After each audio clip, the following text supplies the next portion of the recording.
ko gole ke hufanga mo he tala malo e whanua ka ma ngahi tala whatapu kuto ape. O ku whatapu atu a mihin tala ngata e deo whai ki tō mama o ka tā e whainga maari e koni.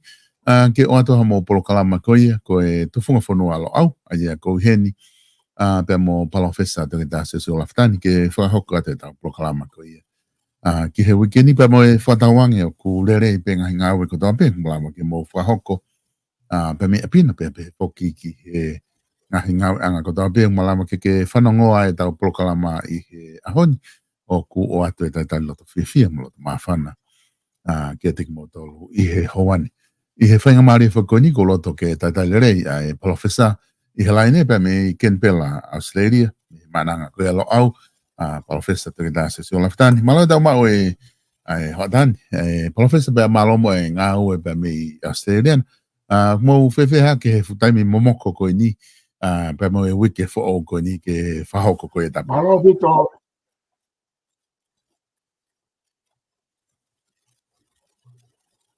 Malo bito e uho babau, ke o kore pe ke u whamalumalo atu i e talamalo e whanua, no tu me ako ka e hoko atu a e ta polo kalama, ka polo kalama tu whanua au.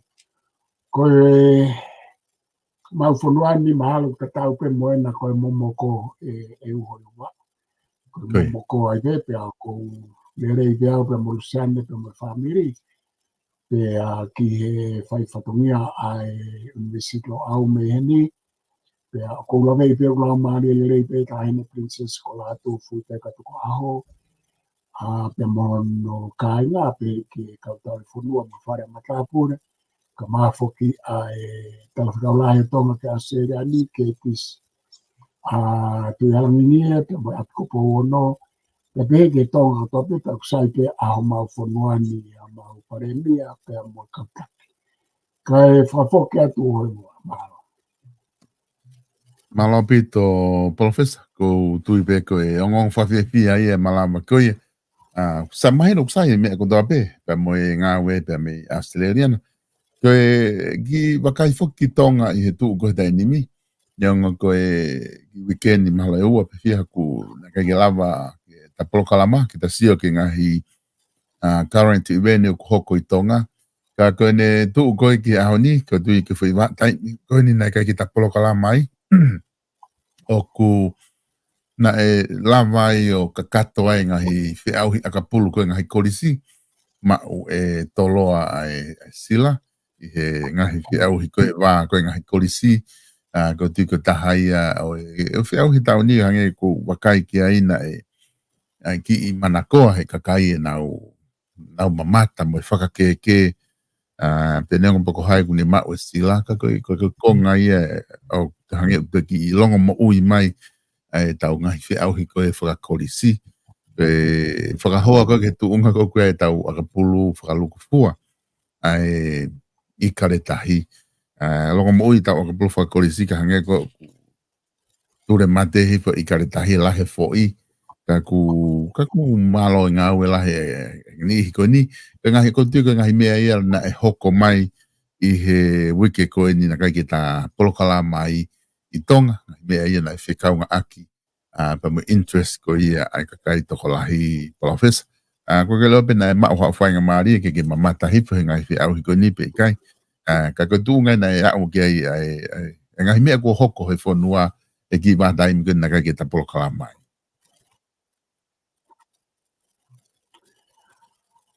Io, e hoi wawau nā ku mamata i e tausila. A toloa pia mo riahona, Koi. Pia o ku whawhawhaia au pito, o ku tuk whasio pe ngā i tausila.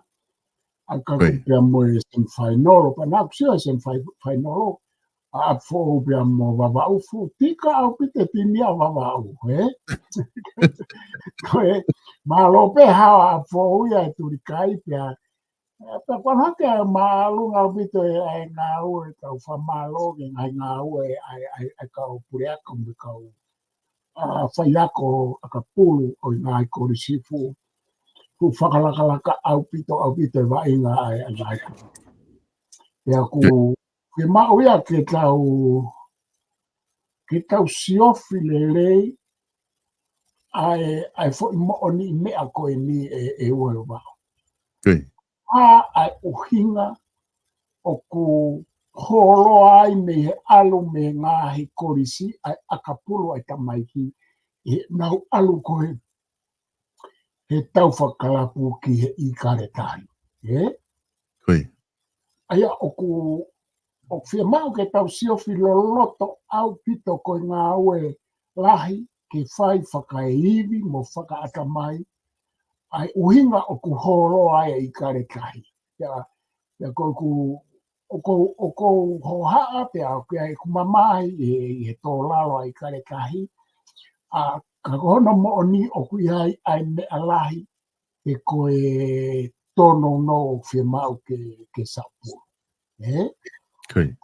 Kai ke ula wau ke wanga o atu ia he ka palokalama koe ni, ka o hange ko mau a ka pulu ko hena e walapi, o ku lo tonga tatau e ni pia moe i kare kai, tō lalo au pito ai walapi. Talu me fo i World Cup koe nei toko osi. Koi. Ka ku hange ko ku mate walapi ai kai mini he ni, ku kai ke toi whe tala noa mo si o walapi hatahai.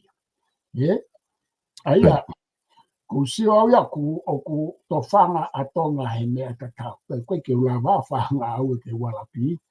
Ka wā to koni ki i kare tahi e ko whaifatungi au ki tonga i te whaake o Akapulu. Ko whiwhia pēr o Akapulu he nika koe kia ato i ia kita ke te whātānaki ke mea Akapulu he ni. Ka koe mea ko tāna whawhofo au pito ai whiau whakako, ka ko whiwhia kai ke whake, ko whatawange pē kai ke whake maare au pito wā inga ai ongo tini. Malo pē hao korisko tupou ia timi le rei au pito e timi korisko e ari hao nā. Pa ko sio koe e kaure kai, ko whito ko ua malo e timi ari hao nā nā kau i kau ako whaiwa e loa au i tō ngā e oiwa. Koi. Ki reka ko Paula Mori, nei kau ia e kau reka nā kua ko i he whaiwa i tō ngā, kei si i ia he tau e lima pe ono ko iri, ka nei kau i e timi ari hao nā. Pea ko ende tangata e ki ko Paula Mori pe nei kau e ongo whai ako koe timi ari hao nā. Koi. Apa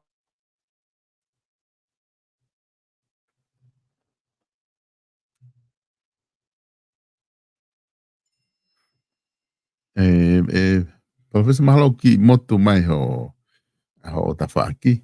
I he ko tivena ko e palparema interneti ka pau ku ke o ku ke ongo ai whakatala noa atu koe ni pia ke hu mai pehe ko ke i he laini pe ka ko ilo i mahalo nai ki holo ai tuunga ko interneti mi ho ta whaaki i hena o uhingai ai ki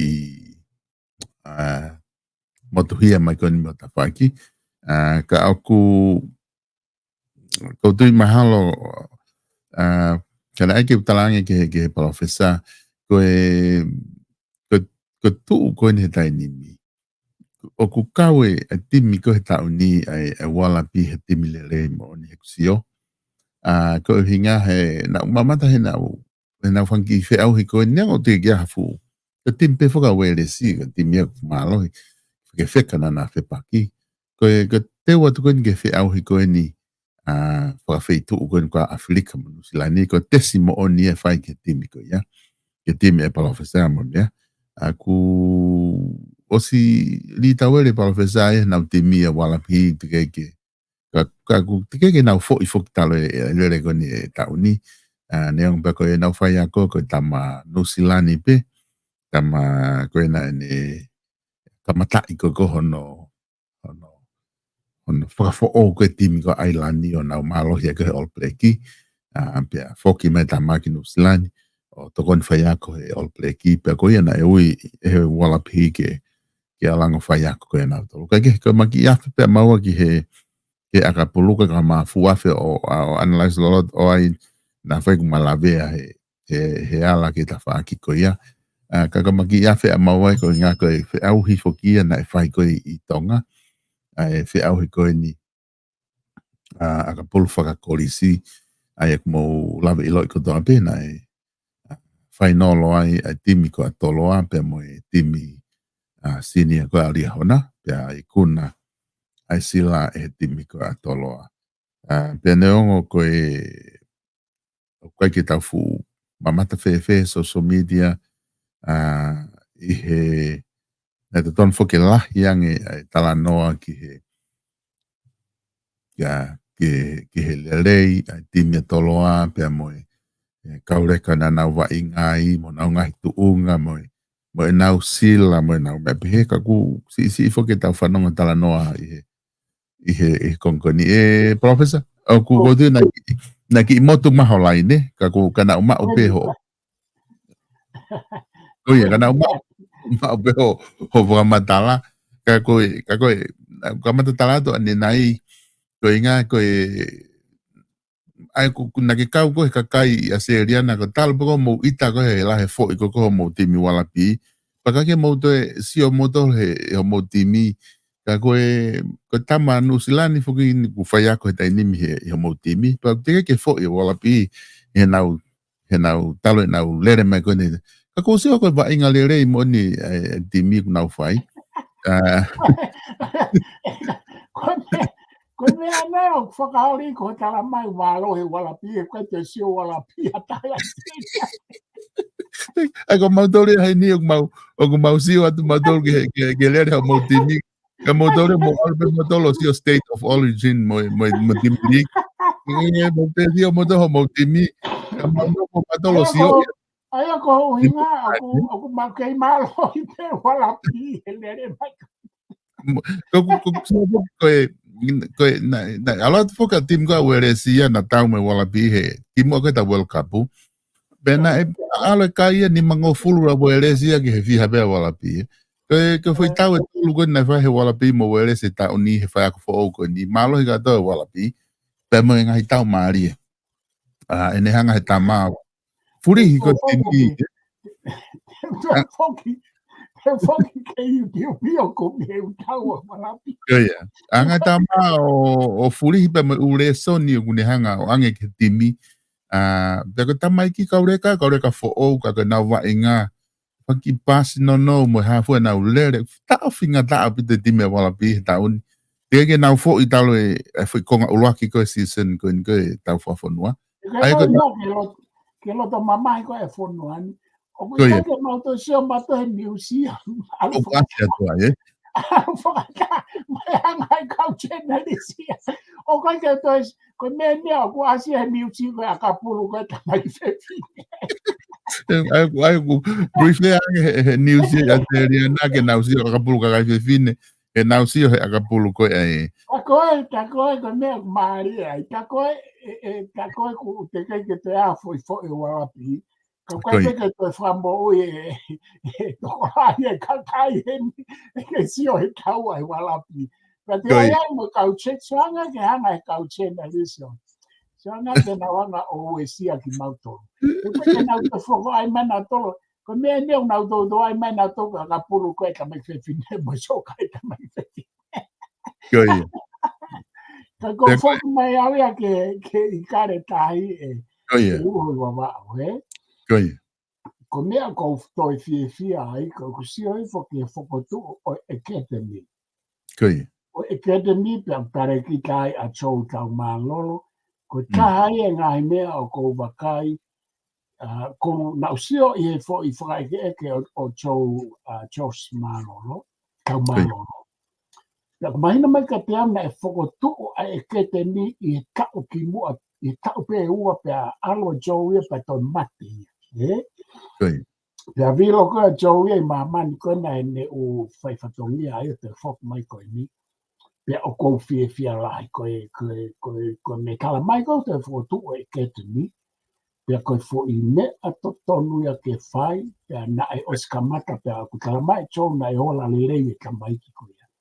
Pea kou pou fe wheka ke ai he koe kusio koe ke foi academy o koe ko ne ko ne ko fie kana ki ai ko kai no te foki ma kamata foki tonga ta fo o ko fa amu hena na os fa fenga mai foka I kare kahi tonga ke te au he ko na kama professional camera analysts he ko tama ko ne fai ka I ko fa no analyze ko I kare kahi ba inga ka mai ki o ko tonga fai ma a hello au ko tama go cho fifika I lo ako lo au ma filosika pena interest ka tamba palange nia o se nia ta o fa ma na interest I kare kahia I fa proklama lo au tonga pana na fetu kaki mai ia Joe ke mau kala noa ke fa inga tokoni te fa yang mo lo au ki I kare kahi me fa aki ai psychology wa inga mo me ki culture mo me ki ume afika aku mo me ko tamai ki tonga pena aku kamata tala nono mo na tolo me kamba pala ko kama ko tokoni ku ngala ai ngoi tama ko tokoni faya ko e a ko ya ka o le tolo pe fa pena po hane me hoko pa ke mau to io pe kala noa ke kama o me aka ku fi ma o foke ai fa nga me ape ke hoko ka pau o ko fai e au mwanga au ki I kare kahi ke tokoni kana to aia na ke ola le mau me ko a hange ko kala no ko na chos ta malo na ai pe pe na to le ko sai me ko na o nge ke na ngawe kana I kai ke tu na kala nge pe ke cho pe mo masi o ko me ai ke kala tu pe e au pa mo ai pe e ola le I kai ko me ai ke ai ma o pe e o tu ma o pe e ku sio ki tamai ki tonga moyanga e kusio me mahino ke mea ko ma inga mo fainga spot I whakatonga ne whai ono a o Hawaii ke spot whakano po. Te mga himea ke pe ko sio ai ke I kare kai. Pe te follow up rewa sio ke nau tau la lahi ko toa pe ke atu mak fit pe ki a aku em ne he tafa ake a aku whaka atamai, whaka ako, whaka culture, pa mai hafua. Kai ke, ko mea gogo sio kai ko fia e ke te niho na fuatu. I ko mea gogo fia mao he whoko ki tonga, ki kala noa ke a chou, pe a moi komiti, ai whaamu ke ai pe ai tokon moi whare I ai lo au. Hangi pe ko mea kona nau whaamu ke he kamatakai. Kai ai ke hoko, oua e motu kai hoko ko I whatongia tokoni, ofa pe alo au me ta whaaki ke I kare kai. Ka ko ia pe ka ko fia lai, ka utawa manaki pe te koni kuto e lava pe ai wala pia langa I hake, neongo koe ke mau ilo e mau tolu heni, koe mau roto mamai, e tau foi ai wala pi. Ka ko mea ia ko fia ke ai ua mamau. Ko inga he ko I kai peto e ofi hati mia I mamani ke All Black. Ke loi ai holo ko e walapi. O ke holo pe heia. Pe holo ko e walapi he tau ko he World Cup. Holo la. Ka ko tala noa ko nea ko ka wako me All Black. O ku te eki kia holo la hi te heia All Black. Ka nau fo I holo taha ua o ku langa I he whanua mo komiti a ka pulu ia mafuria ke toi foi tuunga.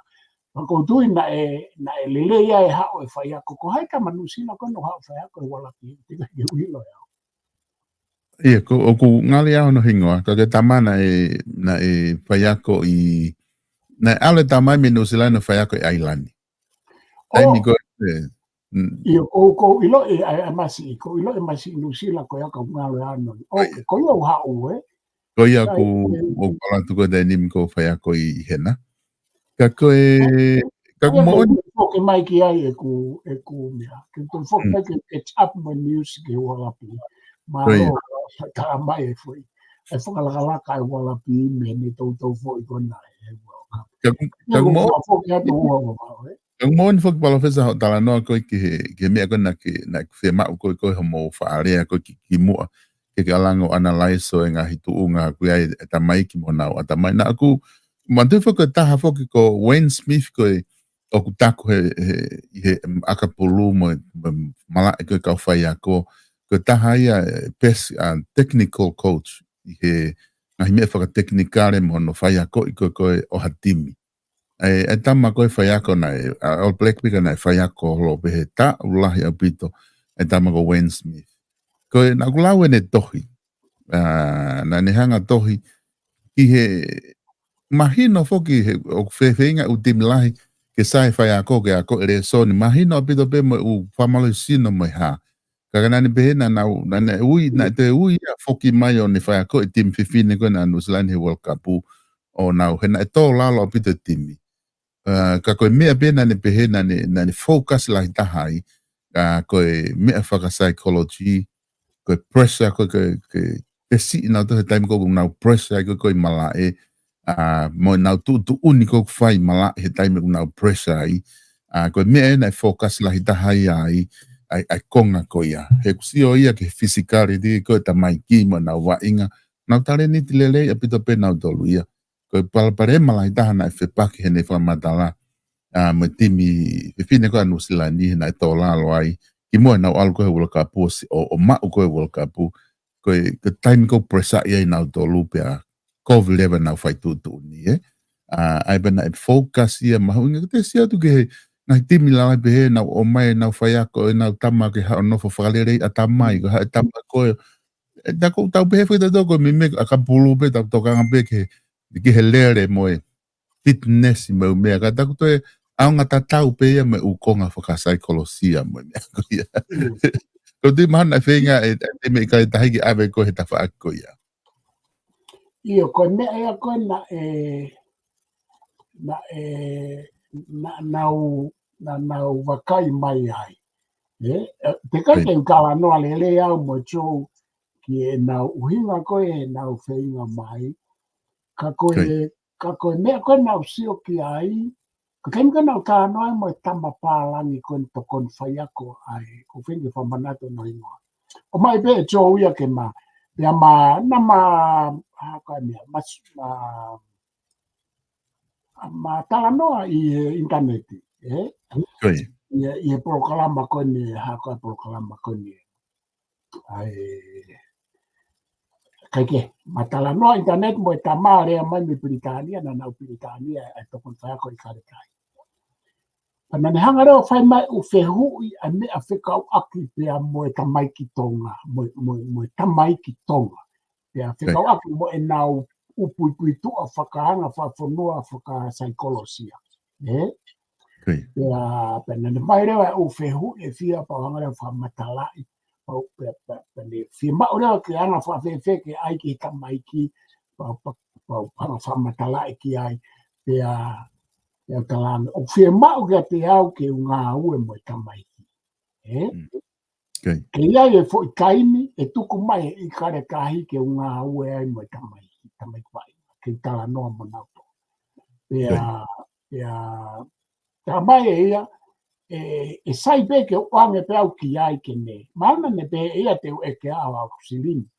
Nau fie mau pe au fie tokon pe a aku me lo au ke i kare kahi. Na ngeni fie mau au ke nau totongi mai au. Ka koutu pe na me pehe pe ia te me lava o whai e fo i mea koe na uhinga ki ai. Ka koe mea koe na ukala noa atau ki ai e ua i wao. Koe mea ia e ngā ua ia ke fo i e tau e nima ke hongo fulu ke fo i tini koe ia ke ngā ua mo nau tau ke hono teu nau tau ke fo i mea koe ia i he tafa aki. Pe tau pehe tau fo ai pe tau e ua ke tolu. Ko i ngā he koe mea ea uwhia, he koe te hene ai mea. Koe o pere ki ia, kono teu i koe tamai ki vai ngā o pere ki, o teu i he mea koto ape. O kui kaito ea ha mea aia he mo ui, mo mea ki he sipoti, mo mea ki he psychologia, mo mea ki he whamausino, mo mea ki he culture, mo mea ki he haa. O teu i kato ake tangata o preki. O koe ko hate te wa inga pe, pa ko mea koe na uhinga koe ki ai nau kalang ke masi. Ke lo e teu i koe o preki, o koe ke teu i whakasipoti pe. Okay. O ku teu e tangata o preki a he hange koe talanoa whakatonga koe kau whai whekau, tangata kakato mo. O ku teu i tangata o preki a he o mea whakalau maari e whaka porimisi a whakamauri. O ku teu i tangata o preki a he whainga mea whaka spiritual o pre mo ui o teu.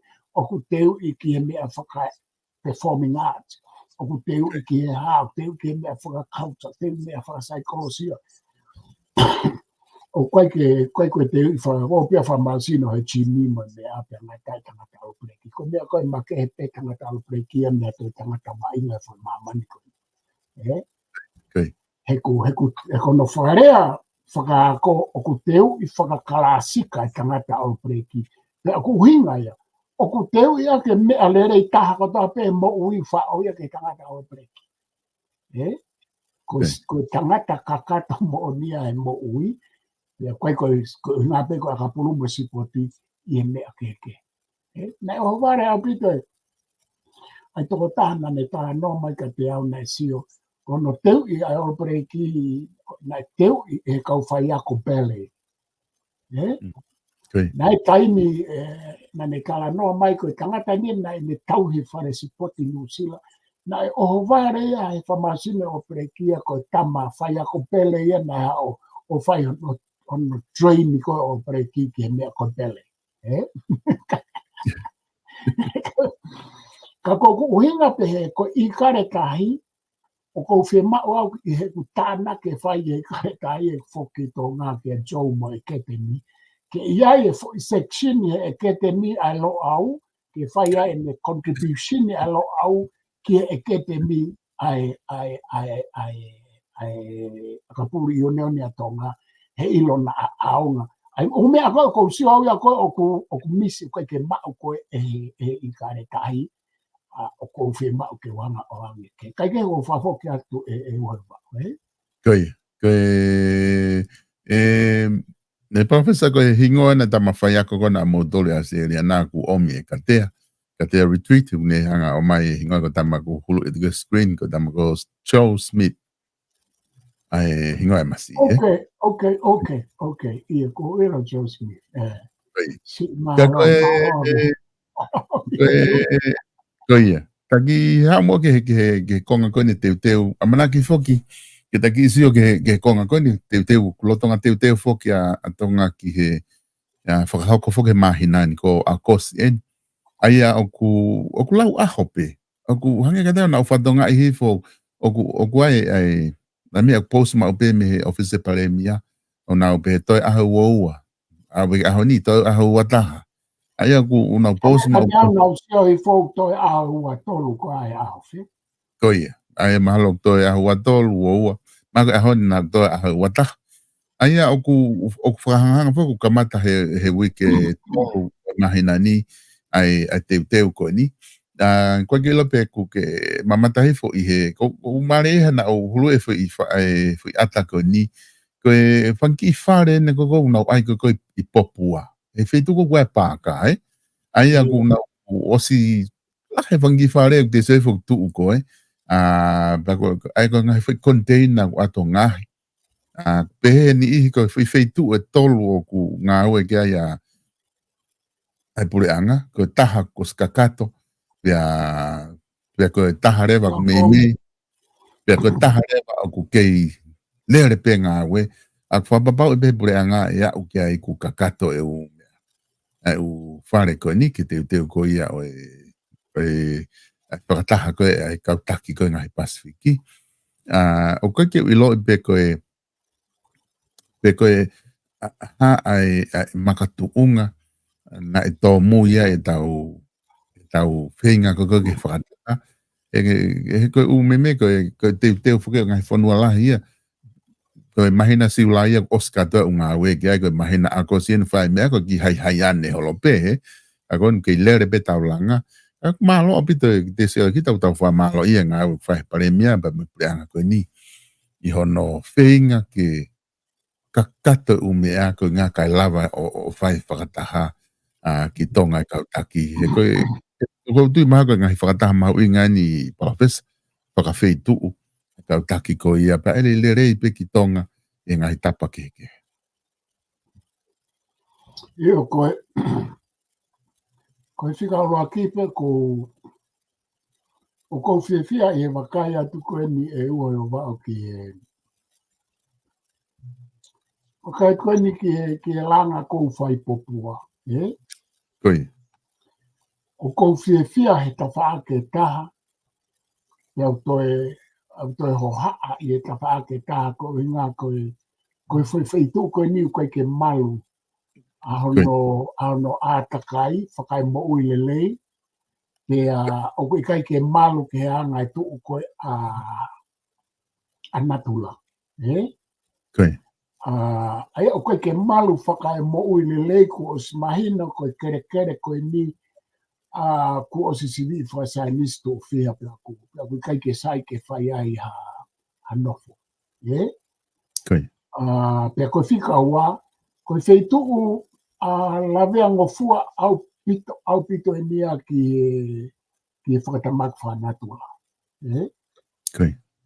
Pea o kui kai ke mā o lunga, pakulahi ngai uhinga ke ku vai me he pea tahi me. Pea i kai ngā taika koe foi e ria e koe ako e ria pea o tahi. Sais. Koe uhinga e koe o ko ho haa i koe he nai kamata e whakaukau koe kere ture a ngā e pare mia ko pekia Samuel Crispo hiva ke whai hono whao foi mea ko nipa na tau i lo i pena tau longoa na tau longoa alahi ai. Pea koe kutala noa koe ngā he kou whiawhia koe ngā koe whainga e pare mia ke teu ki he Pacific Island Forum koe wau mahu koe wau mahu i ngā taha ia e kautaki o Pacific. O wau mahu i ngā taha ia pa koe o wau ia nau whakataha katoa ai o are ai tau mo. Whakataha mo kau ata New Zealand masi. Au kai koe aki whakataha si ia. Koe whakataha lahi, whakataha mahu ina. Ka koe uhinga, pe koe hae whainga uhinga ne kei ke ai whakarerei ai teu. Tono mau ni ko lawe i pia uia koe tāno ku mahau pe koe te mo ngai whare no foanga. Pea toi langa rewa pe mo ngai whare koe na i e foi feituu. O ku nā tau osi pe he e tuku ai foi feituu ko ia ke whai aha whahinga mea e hoa mo ia. Ka ua te whaha langa whare.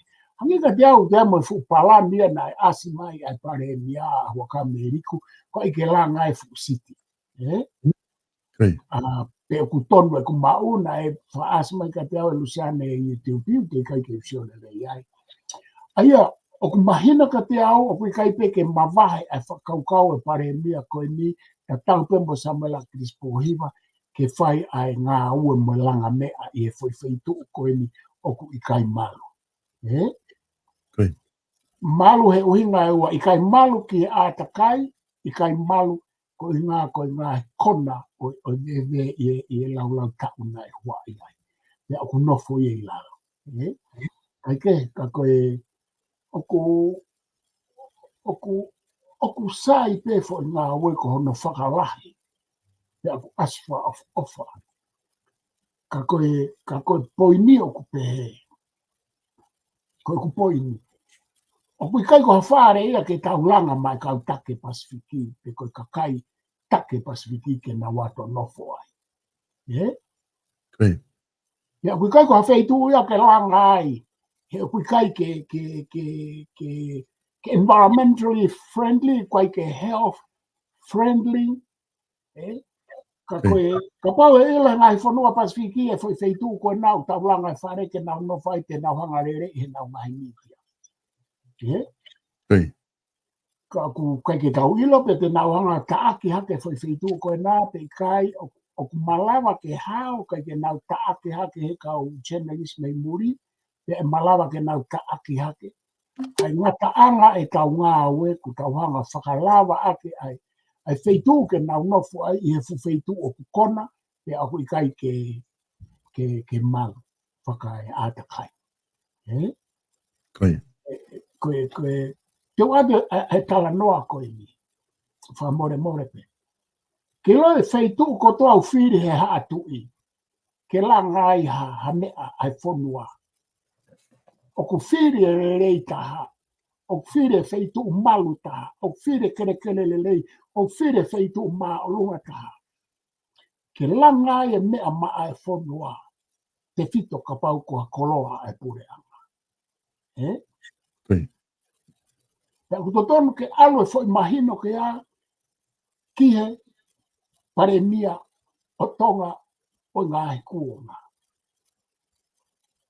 Ha, sa malaki dispohi vai a ai fu feitu, na e tuku peia ai ko feitu peia o tauhi o ngāhi sia, e tuku peia ai feitu uia o kuka mo ne a ke nau nofo ai, he uwheta whiaki pe tahimi heki he.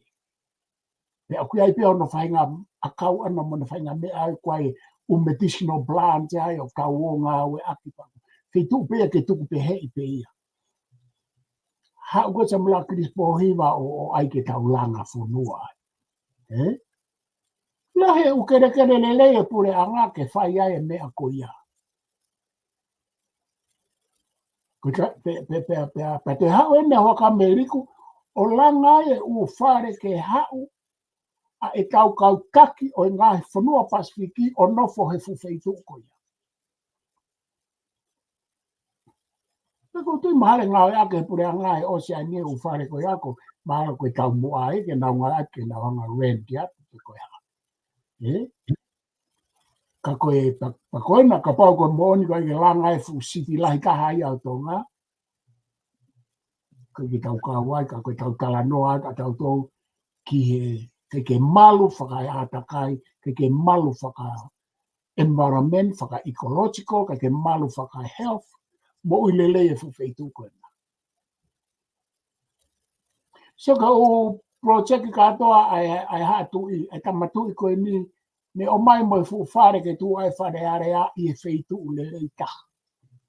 Feitu whataha, feitu malu taha. Te ai mai shopping center ke langa ai whaki mai mea ke langa ai api ako o siasi tonga kou eiki. O kai ke whaki mai e hatu, se ke fu, o kutuko e hatu i e ngahi kere ko ia, ngahi kere pena, ula whaela ko anga veve ia.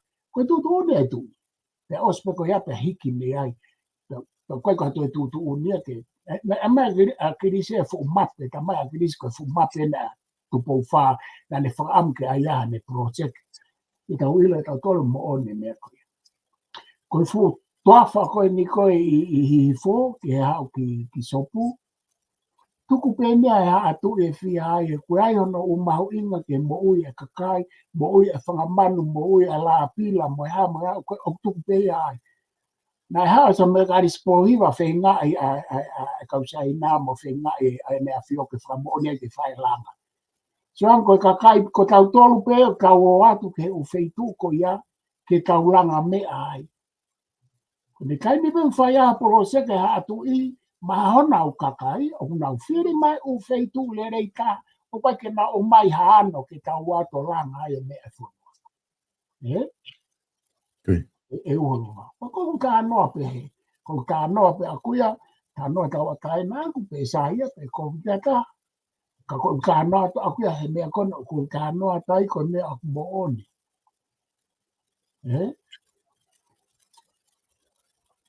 Sai a pita ta anoa ko mau, sai me ngai feitu. Te aipe mai kere a pure angana e totonu ke awe u whare, kono wha pe koe langa ke whakalahi. Koe langa me he u container, ke upe au kovi ko mea e whai mamani ngā ake container he kulanga i pia wha. Ka koe foi feitu ko o kulanga ai, na tau pehe koe kai ke toi hau a pare mia, ke whahanga au e foi feitu ko ako os whalawa te vai anga e foi feitu e tolu la lahi. Ka toi hau e pare mia, ko nipa kou whaapapa ka hoka me liku, ka koe ku tau. Satumia wha kope, tala noa atu pe akuia e kuhinga, e moehanga e kuwakai, ka pau ko wara, o kai ke uhala o kai ke uhala o e langa me ai foi feito ko ni ngai ko karate ta por kalama ki mo alo mau pe ave sa pa te mo ka lo au ma no foi feito ko ni o tio ki ono mau iko e samola Chris Pohi vai foi feito ko ni hene me ana fai ai foi feito na e tuku pe ai usia ai ma o pe matolo fakatotolo ma pe o pe kakai o tu fifie me ai ma o pe ko me pe na fai na to ton ki ai fai re usia o ke sai ko mau ke ia fo fa o mau to ke feito ko ia feito pe ke tuku pe ke vao ai ya no fo pe la pila ia mo ku ka mo nia kono feito pe pa pe ke ai feito ke tuku pe ke mo ia environment and mo ui pe ia ai kwai medicinal plants la hia na ia ko pe ka kai mo kono natula pe anga futo afa ko i fo ko mea ke ka o holoki a mea ko ia e nau te hanga pe o malu e fonua ko ku ta no pe pa tau fa pe o naki ki ha atui ko nau ai pe ke langa ha me a ma ha nau kakai ane ko ta matu ko u feitu ka pe ko ni ku hanga e peninis kalauni tu po to a mo ta matu o mai ke hike kai kakai ko na e sia e tsunami e pe au kula kai ka hano ia ai ke o mai ho nau kakai o nofo hano kai ke o mai a nofo feitu o ku kona ano kere o ku malawa ke nau whainga ka ia o ka hake hatahi me he mamo mata o kai ke whai he atu ia mea koia ko tau tolu pe tau ato whai mea koia he koe uhinga he koe lere loloa e tala noa historia ki he atu ina nau mai ai kakai o nau nofo he ano. Ki le nofo koi pātangata mo popua. Ki kai ke o mai e ha atu ia kakai ke nofo. Ka koe kakai pena e o nofo. Samula ka dispo iwa pene alato re sisita holo whankikonga kere ai mo mateni. I he wheitu uko ia a ena a pātangata mo mea ke nofo ai kakai. So, ki ke whai e ha atu. Nei whikau he tupere ake mo mea kakai ke nau hiki mea e koe ke mo ilele. Whikau he tamatupere ake ne kanu pare mea. Ko u feitu whakahistoria ia. U feitu e me tuku pe atu i mo e pare mia koe whakawheitu i pere hake, ko pekia. Ko feitu o koe hono u tala ke kamataanga tō ngā ke tau tala noa pepa tau ato ai ke maa. Ka pau tau ai ke maa ko i ngā ko ngā he tala ko kamataanga e tu i tonga. Ko pātangata ko kamataanga ia o ilahi wa vai popua. Na e hifua atanga loa ko u feitu ia ke tau tala noa i te he pe tau tō. Pe tō na ngā i kakala whakalahi atu na he. I ata mai le rei koe o e tangata. Ka koe pare mea ne ua ngā mai o whao mea. Pe ko hange ko ku ata u whatata koe. Ka kai ko tō pena anga he tu i mono o alo ko e nipiri nisi o whenga ke whakahaofi he o se e pe au kura. Na nau awe nau tau ki he wheitu le rei taha e whonua o tuku ai. He tala noa i he ngai kuonga, he tala noa i he ngai kuonga, na kai ke omna tolo laku ki haano. Na kai ke om, ai peka kai no wholo e ano koe nau whiripe nau tu. Kai ke whekau ia he, ha tui ke o, o sta mai ha tui ke o kume o wheitu o mātu ke tau o nofu. Ko tau tolu ke o tau whirike ai. Tau tutonu ke poua e he, tuko koe hange ko popua. Feitu ena me ai pe koe foi whāma ia wadi koe. Whāma ke no te uteu e usia he upe. Koe whāma ia o tongo. Koe mea ia wheka ake kahi me he ki he. Koe where a kau whaito o ai. Koe feitu pena i tonu ke pātolo ake u whakau koe a o tuku pe ia ai. Koe ka pau koe haki kakai no whai. Rato a samulaka dispohiva mo matenta pueluelu. Apa atu ko inga ka na whima o ke muimuanga kakai o. Ai he kaima nau pure angai ke nau resi sika nau nofu ai. Feitu o koe o stara mai wha Chinese. Mo i tau mai wha mo uirerei. E mama haki te e nau whanau ke ngata anga mamai. Kai ke? Nau tā naka atu koe kai whakafoke atu e ua mawao ke poini kui. Malo pito, professor ko dung mahino pito ai viu ku ke whahoko mai i he tuunga koni kua ai petu koni. Ka kou pehe mahalo te tata, sai pehe koe lere koni ai whakataha. Toi whakimahalo hawi ke ua, te ua makonga. Te whai whakataha, te ta whoki mai pe o hoko atu pe me ngahi analyse koni ku whahoko. I he taimi ko ta wao atu ai ki he whakataha koni. Kau ki mai mua ka Wapilane atu pe uho wa koe. koi. Whakata mahu inga au pito ni pana aku slave hifo ai poini ai kaweinga a hua kameiliko ke whakata koe kaweinga lele au pito. Koe kaweinga hange ka te au ki ātakai. Koi. Ia mo tau matu waki ai ngāhi whaingata au ātakai. Koe kaweinga lele pe pa kouhanga apa tau hanga pe tau te sio ke o mea marie i he Pacific Island Forum. Pea na sai pe ua atikolo alo au na tuku atu ki ai ki whakakaukau o kou te ke atu ma professor na whatua akau. Ai mahu inga ke whainga e Pasifiki ke nau tuu tau ataina ia ke nau tolu Pacific Island Forum me alahi o ku hoko i mamani. Koi. Kai oua te tau mui holo ke ngai whanua mālohi, o tau kaunoa ia mo nau tolu kai ke tau nofo e whainga whakaukau o neutrality na e hanga i tu pou whao fua tu umatau tolu. Ia koe o mea koe ia o whaamelo au ke toi te ke ia te whakaukau e mahu inga. E koe tu koe he taimini o kai ke tau toi tu tau ataina.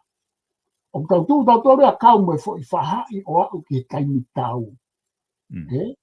Na e sai pe ia kai ke ula wau ke tau lahi mo tau ono wā ko mo tau la lahi. Ka koe aho neo kai ke toi haki i tau o a tau tō ua o kau ai. Aia, koe mea koe ke tau ataina, ke tau tu tau ataina as a neutral, a sovereign, o i kai ke toi fu asi mai o whe mao e anga e mafotu whakaukau a maua ia a ua mo wakau. Ki toi asi mai foi ata ko ia ke mahino pe mei tonga. Ko nusila ia wasa pite foi ata ia ko ia ai. Ko o tumotu tu maa nusila ia e nau ke nau whiri mana ko. Mo nau kaunoa ia. Ko tau tolo e nia mo fisi, mo Solomone, o ku tau o tau tolo kau holo he ui. Ko ki tau ai ki whanua ko tau o kau. O ku ai Amerika ke tau o kau. Mo Australia. Aia ko o mea pehe ko kuanga pe whakatata kuia ke mea o whaikai matokanga ke tau toi whakaukau ai o whanua Pasifiki e tau whoki o tuku tau ataina o te tau o punou molotu holo ke he u whanua mālohi ka tau wako ha mea me Nusila e o mea lahi o kutu ai a Nusila. Tu maa Nusila ka tau lere takai tanto. Mahalo be mai e tau sirin me nau tolu o Nusila ia e mao e nau sirin lahi ka o mai e Amerika ke nau o kau he umea koe ni kau ke tari e Nusila. Kai ke o ku sayanga Nusila ke nau mao pe ke nau no pe nau mea nau mao ka pau nau masiwa ka nau kau ataina. Ko tau tolu o ku kau whe mao e sirini ka aku ne mau iai ai ka venga mau inga na fotu e tu pou fa ko e tau tu tau ataina. O kai ke tau tu tau ataina. Favor ke atu e ua mungo. Professor ko ana ke talana foki he ka venga mahu inga koe ni ko fotu e waka mediku. I he mea pa ko kaua he i he sa ia sa ia foi whakarea ka venga. Ai whako ku whare whapalangi whako ke Transformative Resilient Pasifiki Build Better Now.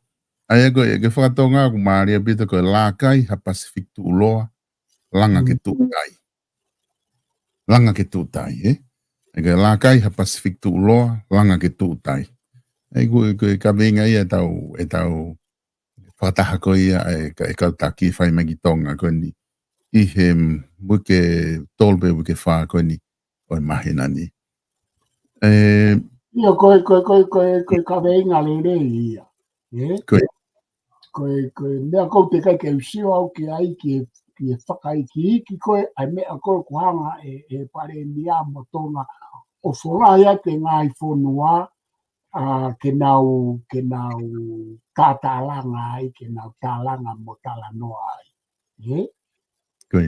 Ko kuhinga koe ako koe mo ino ke, ka pau koe kawe ngā ia kusai. Ka ku kei ai ke tau totoriti peni pe i e uwhonua taunas. Koe. E kike hanola lelei o na ia neonga Maria e kawe ngā. Koe kawe ngā ia ko wange koe ni ko whatata. Ko whie mau au ke siat ke kawe ngā pe koe hae mea e whai e tonga. E toki toko nia mei muri. Koe hae mea whai ngai whonua Pasifiki, nai ka maha moa i he nau whakataha. Maka o sene mahine taha i hono endorse koe ai fo i kawe ngā mo teu. E hua ka meri ku nai ka maha moa pe koe tama fisi na u konga hake. E ne lea whewheka mai i he mea kona i tonga. Ke mahino a i tau tau ataina. Ko tui koe tala noa kona, koe haka hano whakatonga e ka winga. La kai Pasifiki tu uloa, langa ke tu kai. La kai ha Pasifiki tu uloa, langa ke tu utai. Iyo. Ko me aia ko iana o sfaia he tau whanga kui, ko me au tau tu uloa mai ai mo tau tu utai mai. Kana nau langa e nau tōlua mei loto ki tua. Ne kai ke tipeni mai hano langa mei tua he lau sinturi. Ta koe foi me e koe ke whakafoki mai koe e pare nia pe mo whakataha koe. O koe kai koe tau uhinga atu ke tau pēha tu mohanga langa mau tau ke mau tu uloa mo tu utai. E kua ngeka te au o kuhu pe he foi kawinga. Koe uhinga ke tau langa koe hae mea langa e tonga koe ku whewia. E kone osi koe nā mo e tau teu koe ni o kulanga mai pe mei muri. Koe hae mea ke tau langa. E osi ange e langa ke tu loa mo tu tai langa ka atoa e kau kamako. Ko whe e tau mea. Ko whoke atu oi ma. Koe. Mahino pito ai whakatala noa koe ke oku ke whai. Tatoki hoko atu pe i he ngahi konga koe ni. Professor oku e taha kune eke mai ke ukore tu mua ke ki ai mai hao tala noa mai ki he uhinga koe less guess.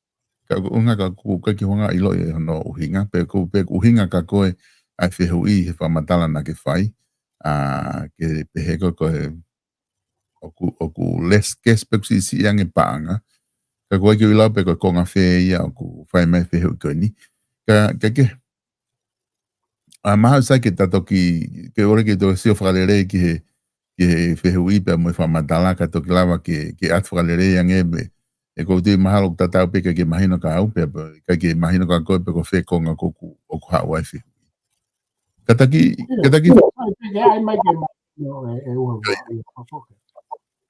kataki whaosi mua whi konga koe ni. Oku ai lao na oku lotonga area i whare area, pa maku o spasi ia. Koe tauta te whito eni ki he ngā ua koe a kau polisi. Taimi kou ala koe kau polisi koko o pukeha taha whai hia, poka taha nau suspect o kune whai mamau i hahia, mea behe. Nai ki whai video na ku sio pēu ia ku asi hifo. Ala te kau polisi o puke to taha pahonga sea mai i he ku pēsi. Nau sio ai. Oia. Pe aku lai foki mo ni pe murini oku kake pehe ngā we kau polisi tata white nusilani. Ka ana e whitu taki mai e taha polisi me tonga maalunga he polisi o ne taramai ka au ai kupu i he lao polisi o gune whaka atana o tolu ke nau whai ngā we koe ni. Aina ne o mai ka au ke lao polisi kupu te au taha nima. Na ne hanga o mai o kune hanga whaka ata ai kau polisi ke nau whakahoko ai ngā ua koe ni na e whai he kau polisi o asiko he whai video, Aia koe kupu tahanima, o ku hanga o hulu i te screen, o ku nehanga ia whakangofua e kau polisi, ta iai hatohi whakamawhai. Ke nau puke hataha, o ku tui ofisa polisi, i hangahi uhinga whakapotopoto, o ku lolotonga whakahoko hahia, pe o ku amanaki ke ne whakahoko hahia, pe kuone o se whakahoko hahia. Neongo o ku asileva ia he kupu, kupu tatau peka he kupu si i ua mo tolu, o mai rewa he mea ia whakangofua i mai, ai ngā ua ko ke nau whai, te mo mea ko ke whahe polisi, hange ko ni taimi alat ke api, ko pau ke ne tarangi ke taha koea, ko hau ke puke koe, pea koe ua rewa, o kasi he kupu tolu pi, ko pau ke ne tarangi ki ai, ke puke koe i he hia koe kai haa puka. Ko pau ke ne tarangi uhinga koe o ku puke ai ia, ka ne toki puke. Koe ke uhinga i ku whehu i atu koe ni ko uhinga he fwoi viti o. Ka ko uhinga i ku whehu i atu he koe na e area i whare area, koe kupu koe lao polisi ia. Aku i he kupu tahao no koe tau ko ni stu tone, o ku asi ia ai he kupu tahao no, ai wha matala koe ni koe ko hulu i atu i he screen. Ai ak pehe o ku tapu ke hu wha mālohi ki he whare, pe koe api o hataha, ke hu ke kumi ha mea, pe ala ki a te ia, pe koe ne koloa, pe ha mea e taha, a ana, ngata pe o ku hange koe lao. Ai ko ki whai konga ia ko loto koe ke huanga o atu ke o maha o wakai ki ai. Ai au ku tapu i he koni stuto ne kuptaha o no, ke hu wha mālohi hataha ki ha api hataha. Ka koe ni konga whaka ki mui koe fwoi konga uruaki koe nau tātu, ngata pe ka o ku haa he lao. Koe lao whokena palofesa, na ulau atu koe he lao polisi. O ai ka paurewa ngata pe ka ku haa he lao i he lao polisi, ngofua pe ia. Ka tā mai kuptaha o no e ke tapu. Te aku, koe ngai ni ko whiwhiri a toa, ko whihu i whakaako atu aku, ia. He koe tau koni stuto ne, tala mai koe koni stuto ne, koe lao maalunga taha ia. Ka whepaki moha lao ke, e tae au ngā lao ke he. E tu upe lao koni stuto ne. Ka koe osen koe mea e pau whakau kau tau ki ai, ta mai he kuptaha no ke tapu, pane toi whakangofua pe e ia, ai lao polisi ke whai e whaimea. Tapu ke huka hawhare pa te tamai pe, tu ke ka ku as halao. Te as ma lewa lao polisi ngo fua pe. Ai rewa ke ne tu pe he rewa na hek whaka uhinga tu. E maalohi rewa lao polisi ia, e konis, maalunga re lao polisi ia he lao konis tu tone. Ai e ke tae aunga tapu. Ka koe ki lope ko whamatala i le rea te whaikonga ko whiwhiri ki ai pe ngai. Palo pesa. Ia ko sio tau ia ke tu ai ko wa kupula lo wa pe ko ke pe ko kupu fa kon stu to ne ka ko ko no fa ki ala ko ka polisi ka ko ku me kupula ko ka polisi ai me ku asmai ko ke hala ia i ko ta no en ke ku mai no fa ta tau ke kupu ko na kon stu to ne na ke hala o mai. Ko kupu kona ko instituto ne o kune tala mai ai ko pau ke hu mo to Koi. Ya to o mai pe ai tu ku ke ka pau ke ha me ai i ao i bakai ai polisi mo fora mau anga polisi o ku osi i he hi ai a pe ku fa papa ko hia o ku malava ke puke ia. Koi. Ko hinga ko fo ko pui la ko no whakangofua me la ka polisi ko hinga he whaata mai pe e konga kona ki loto o kupu ko ni stuto Koi. Ana na ke hanga wha mama whai mai na ke wha mama whai mai ko koloa pe e tā e ko konga koe o ku tapu ke hu whakamalohi ki whare pe ko api o hataha ke hu ke kumi ha mea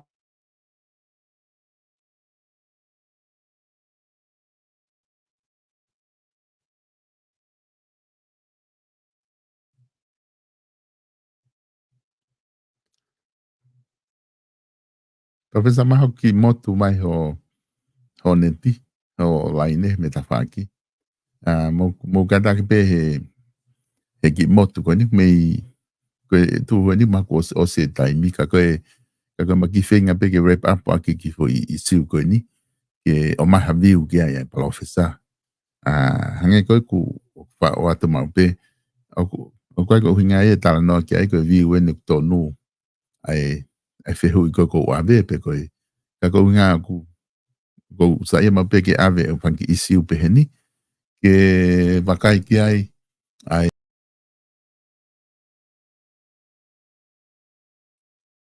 ko inga ke lava ke o mai ene whakaukau ko hae ne vakai ki ai ke he pe whakaukau ia kauloea he koe ne kauloea pe me ta whaki ko ia ka ko inga ka koe palofesa ku mau whainga maari ke hae aho ni pe ko ki iri ki ai fo I whakaukau ko ni ka koe ko ni toki hoko ni ana ko mahi no I bea e au ko ngahi kupula he ko ni stuto ne ko anga maheni kuna whakaata au nau tapu I whainga me e pa nau tala mai tu ke ka kua he lao ai te tau te kumi lepo ka kapa kua he lao whe lawe I moia e whai lewa mea e ko mai lao ka koe anga ia e whakaukau o ku o mai ke whaosi aki ka wana mo mea ki he tau whale area na nau tala noa I he mahu inga ko ia ai u ngau e peheni pa koe ki uhinga ke whasisi ai ngau e kau polisi koe kuonga nia whatu tamaki ai lahi koe drugs pe mo ngahi case o whahoko o ku hoko ia koe whiri it's a threat ki he malu koe nofo kakai he society tata whide tonga pe ku tau wha malo ta tolu he ngā ue lahi whai he patunga e polisi patunga e soti ke tau he malu e whanua pa koe ke uhinga e ke whasisi a ke nau ngā ue ka mahu inga pe ke whapapau he taimi ko toa pe o ku I kai ke hataha ia o vatu e ne ngawe a kia ia mawhai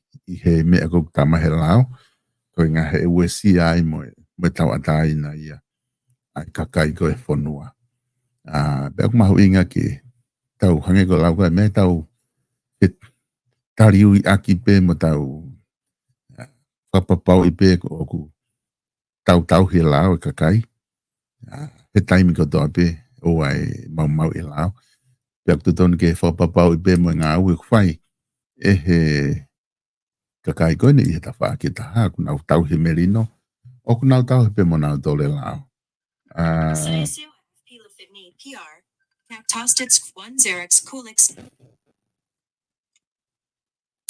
oi siwa ku ngari mau mai mate mai ho lai ne ku ke tā mai ko he messenger ka bate ke log in mai ki loto ke whaosi aki okay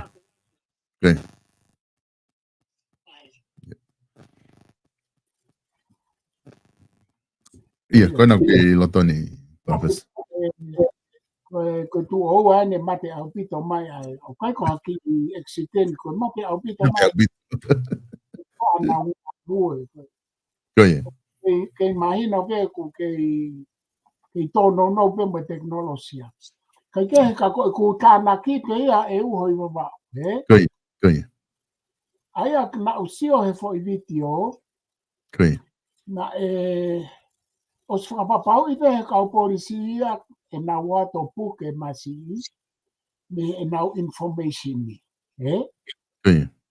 Ai a mono whakangofua me pure polis, pura whamanga polis. Pe e toki whai poko hono whatontonu ana mono a whangatuko I mea ka he hopo. Ka koe ka pau o ku pehe e kau polisi ke na wato to'o mai koloa ko ia pe koe tangata pe koe mea mate ia no whakangofua mai whamanga polisi malawa pe ke tono no e kau polisi koe whia I mea ene ku tono no ka koe kau tānono whatatau ke kupulao koe o ku tapu aia pe toi whakangofua pe whakangofua mai pe e kupu kona na tā noa ki ai e koni sutone pe au o ku airawa e kupu e la ka o polisi ke le tari ke whakangofua o whakatatau ke talamai o ka pau o ku pehe lao ka pau ke lao talamai ke o whaihia ke puke i mai ke whai ano wakai mo ano whakai ke eke mo ano toki whaosmi whare hopo pa ka pau o ku te ala ke ka o polisi ko mea e whamau ka koe mea ai ka koe whafoke atu Koe, malo pito profesa ko di mahalo koe ku ose ta taimi ta toki hoko atu pehe ku sai pehe koe na ku e ta proklama hoko te ta me nei talanoa ke u konga koe ni koe ke u ilo he ahoni pe koe hae u mea ku tali me whare area ke alu ko ia hoko atu ai whanonga e ngahi lao whatonton pehe ni ka ku te tuku atu pe whainga maari koe ni na kua mea ke loto ke whakakato ke ai whaosi ke ai ta talanoa pe ta toki mawa le wa ta proklama ia e whamalo atu pe o wa o e lawa e ta proklama hange ko o talanoa polo ai ta whai ai ta proklama ko ngā uhinga pe ia mo e whatotolo whaako ke whai ka whawhewhia pe ki ai pe ai whanga maare sai pe ta proklama pe eni pe ta toki proklama e wiki ki tua whatatau ki ngai whatongia o ku hoko mai. Ka kou whiawhia pite ngai ka veinga na ta talanoa ki ai e a takamata mai pe me he sipoti pe me tuunga koe ai tau i kare kai o whiau e whanau ako. Pe mai anga pe e ka anak whakaukau kono mo ni o nai a pe a ta au mai ke uwhehu koni ke whai mai ki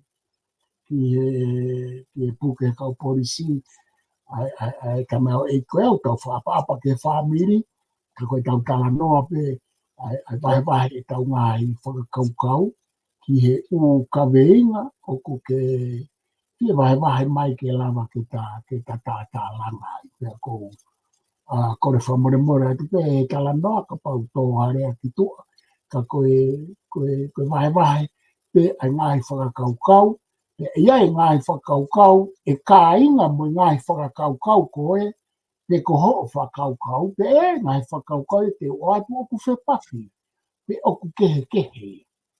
Malawa pe kehe ka kai ke na whepaki te malawa pe kehe pe ato whepaki. Kai ke koe anga pe ia o whatongia o tangata ako koe vahe whakaukau koe talanoa pe koe mea ia ai tauakai na whakatau tahaia ki hono tari, mono tari ia te malawana ke ome whakaukau e ka. Ka koe e lelei anei he whakaukau o ku te vahe atu ka kupe he mea koe kia o tua. Ia ki tau toro. Koe o tua o no foia he potu ke pe o te no foia he potu ke. Ka koe tau toro o ku malawa ke tau tonu pe mooni pe malawa ke tau hala pe loi. E ko ngā o ku tau ke i tangata pe o me koe talano. Kau wheinga pe i e tau talanoa mo tau whauhinga. Ke ofi au pito pe hoko o tonu, pe hoko o mooni, whakatatau ke tau mahino tau ka. Ka kou whamalo atu e ua wao ke lawa e re ta proklama ko o whatika mutona e ta naki mai ngai whakaukau. Teke peke mahino mai e whehu i e ka makona mai whehu i e. Teke ai Professor Saipeto ki Toki Saipeto wakai i e maa koe ki ture moha pe maha o mai kuni a whikomi. Ka kou whamalo atu ke toko tāko ia, e toko whamahino mai ta proklama ko. Ka kou ofala atu te koe, ia mo tute mo whamiri ka tau toko wakai. Mahalo pito Professor whamalo atu he lawa le rei koe ta proklama tu funga whanua lo au ki he wikeni ta toki hoko atu hiri he wikemi heni.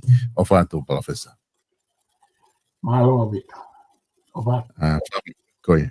Whamalo atu kainga i he lawa ke mo kau mai mo ki maua i he proklama koe atu funga whanua i ahoni whamalo lahi atu ke tiki mo tolu i he kau mai i ahoni ka ku pehe whaki whamalo atu ke tau maupe ke tau kau sponsor ko ia au ku nau tokoni maupe he tau ngahi proklama tatat fito ki he South Pacific Loans i he noa walungeau walwalu hiwa walwalu pehe whoki ki he kau taha ko ia ai Bates Fishing Store, o kulotonga whahoko foki, ai ngā aue I he Bates Fishing Store I he tainimi, ai au kai ke open o ku tāpuni Bates Fishing Store a neafi a honi mo a pongpongi, whahoko ngā aue ki loto, whalere I ke toi lele iange ki whaifatongia, whahu mga hei uta fo o koe ki loto, ai a ka tua pule lulu mo I whalaite me toko naki, o nā ke toi tuai ki ai ko ngā te ke tō mui, I he uta ko ia fo o ko ia ko au ki ai ko whia telefoni pe na wha atu ki he Bates Fishing Store whika hiva ko ia o e Whatawhihi Road hanga ko he tau mo pe au. Kai ki ngā tai wha malalahi ki he tau kautaha ko ia awe uta Freti kui ko e still I moa na Freight Services wha malalahi ke Freti I he tokoni ko toa pe ko osi tu uta mai whoke uta mane o ke ko ia mai container mea kai aisi talatonga ko ia aisi I moana I he te au hiwa walu Tennessee Avenue I loto mangele te ke lawa o whetu taki ki ai I ha whahinga taimi pe ki ha o whea mauta ki tonga pe ko whakatawa fo I talatonga mo ha o fo I manioke mau katoa tu ia te au hiwa walu o e Tennessee Avenue I loto mangele te ke lawa whetu taki ki ai ki a Freti kau taha ko ia Leipasi kau taha kawa I loto Brisbane pe ko e nau kau taha ko e storeroom I ui ko Kunani Center ko ia I loto hawe loto I nau whare mau katoa tu ia pe me he Kunani Center I loto hawe loto ko tau wharekosi ko ia Francis Tickets I loto orewa ko I whika tuasi la pena wasi tu lava ke lava tu ki ai o kosi ho ulu ai te nau lava tokoni atu ki te koe. Kai ki ngā tai koe kata koe ia maka whamanatu pehe ke nau tā whalani ngahi kupesi pe mo ngahi kote koe ia ki he ngahi konfrenisi pe kote ke hiva ngahi siasi he kesi mau katoa atu ia me he whika koe na wasi atu I he la. Ka mo mea tau toki whilongo aki I he whainga maari e koe ia. Mo I polokalama ka hoko mai koe tahape e toki whahoko ai polokalama koe ia whatawhanua fo au I he hongofulu pongpongi o pongpongi whalaite koe ngā kulotonga lere whalearea a pongpongi koe taha ho ata koe whangu ia o sayo ne ka mo mea.